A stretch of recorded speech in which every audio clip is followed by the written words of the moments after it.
농식품 관련 특허 기술을 보유하고 있지만 초기 자본이 부족해 사업화를 하지 못하거나 사업을 시작했더라도 후속 투자 유치가 이루어지지 않아 어려움을 겪는 기업들이 많은데요.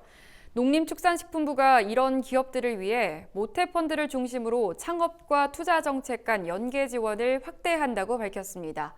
김하은 기자가 전합니다. 정부가 농식품 모태펀드 투자를 통해 농식품 분야의 선도기업 육성을 위한 창업투자 연계 지원을 강화합니다.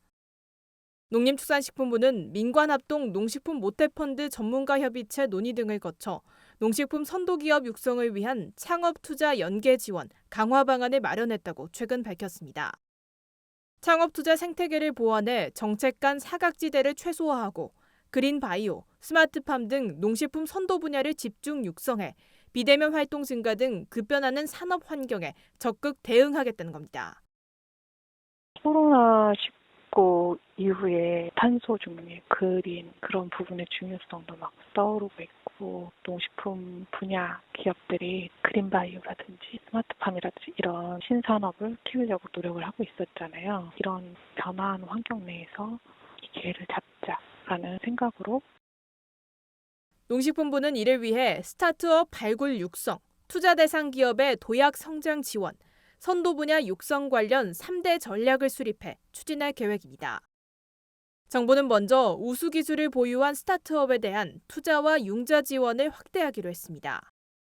이를 위해 농식품 벤처펀드 투자 대상에 우수 기술 등급 기업을 추가하고 이들 기업에 대한 펀드 의무 투자 비율을 적용할 방침입니다.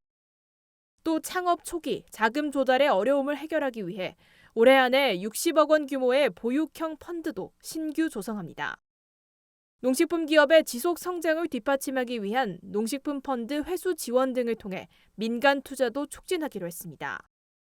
후속 투자 유치를 위해 2022년까지 150억 원 규모의 징검다리 펀드를 추가로 조성하고 펀드 운용사뿐 아니라 국내외 투자자도 참여하는 개방형 투자 유치 설명회도 새롭게 도입할 계획입니다. 그린바이오, 스마트팜 등 차세대 유망 분야 투자 대상을 상시로 발굴하는 등 농식품 선도 분야 투자도 강화하기로 했습니다.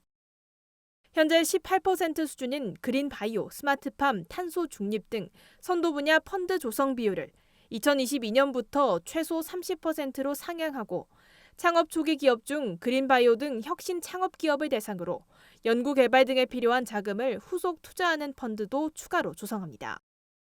한편 농식품부는 농식품 분야 신산업 출현이 가속화되는 만큼 관련 산업 전반에 대한 성장 기반을 지속적으로 마련할 방침입니다. MBS 김하은입니다.